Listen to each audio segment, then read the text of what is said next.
Assalamu alaikum, inshallah you're well guys. So it's been a while since I last spoke about a topic that's been impacting the industry, and you guys know it's very important to keep up to date on what's going on because it can be a way of impressing an interviewer. So today inshallah I'm going to be speaking about EY's potential split. Now EY is one of the largest professional services firms in the world. It's part of the Big Four and they provide a range of services to their clients from advisory, tax to consulting, which means that they have built up a good share of the market.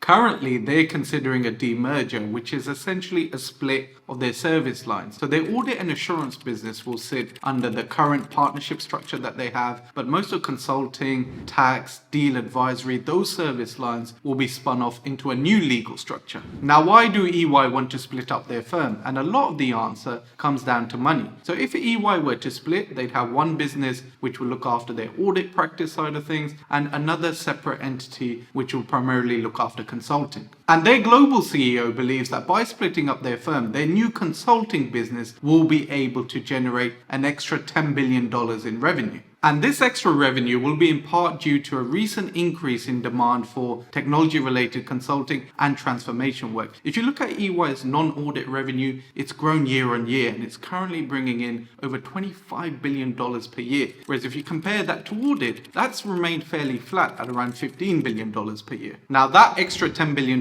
in revenue will be partly due to the increased demand, but will also be largely attributed to the reduced conflicts of interest the new consulting business will face. Now, a conflict of interest can occur in a situation which may compromise a firm's professional or business judgment. So to give you some examples, this may include when a firm is advising two organizations who are looking to buy the same company, or it may be when they're advising the seller and buyer who are involved in the same transaction, or in this instance, when a firm is providing advisory or consulting services to a client who they are already auditing. So if I explain the last point further, say you're an auditor of a FTSE 100 company and you're charging around £1 million a year in audit fees. And at the same time, you're also providing consulting services for which you're charging around £2 million a year in fees. Are you going to remain objective during the audit? Or what could also happen is that you face pressure from the client's management or even from within your own firm to complete the audit with an unqualified opinion or with minimal findings because you don't want to lose out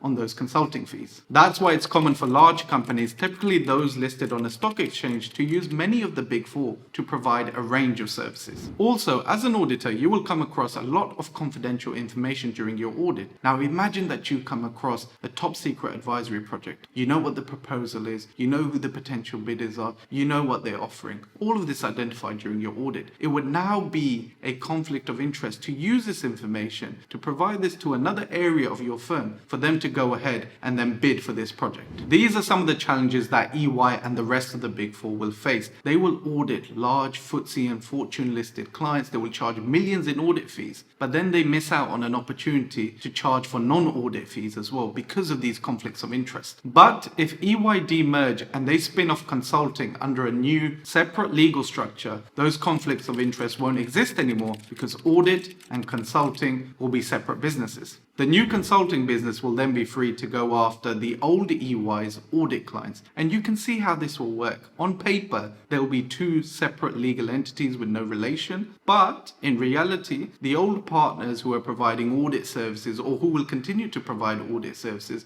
will recommend their old colleagues and the new company to provide consulting services to clients as well.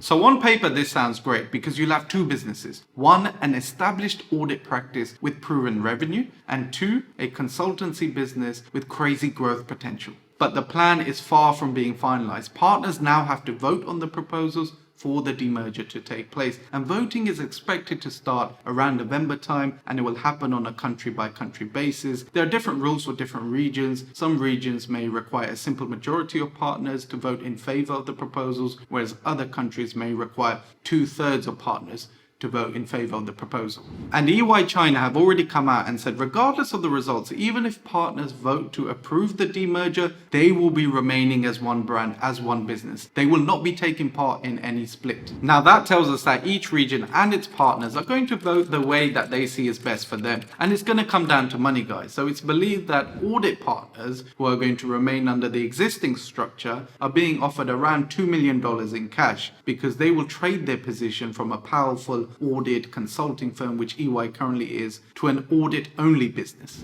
Consulting or other partners who will move over to the new consulting business are likely to be offered equity in the new publicly traded company. So the advantage for them is seeing the share price grow in the first couple of years. Now, this may sound like a great financial incentive, which to me and you, it is. It's a lot of money. But actually to partners, it's probably only worth around 2 to 3 years' salary at most. The other thing partners will need to bear in mind whilst voting is the cost of starting up a new consulting business. You want to compete with industry leaders. That's going to cost hundreds of millions of pounds to spend on new office space, technology, people, marketing. Think of the cost that you have involved when starting up a new business and then amplify them on a global scale.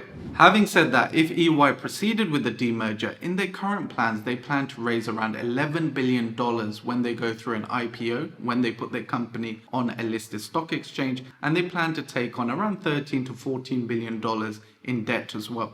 The other thing partners will need to consider is the current economic climate, because it's very likely that we're going to be heading into a recession, and if that happens, a company's focus will change. They will go into survival mode, and that means that they will not want to spend as much money on non-essential services such as consulting. On top of that, the new consulting firm will face a lot of competition. Yes, this sector is huge. The technology consulting sector is worth around $350 billion per year, but there are some very big players in this game. You've got Accenture, the rest of the Big Four, and Bain & Co. And this may partly explain why the rest of the Big Four have already come out and said that they won't be pursuing a similar path like EY.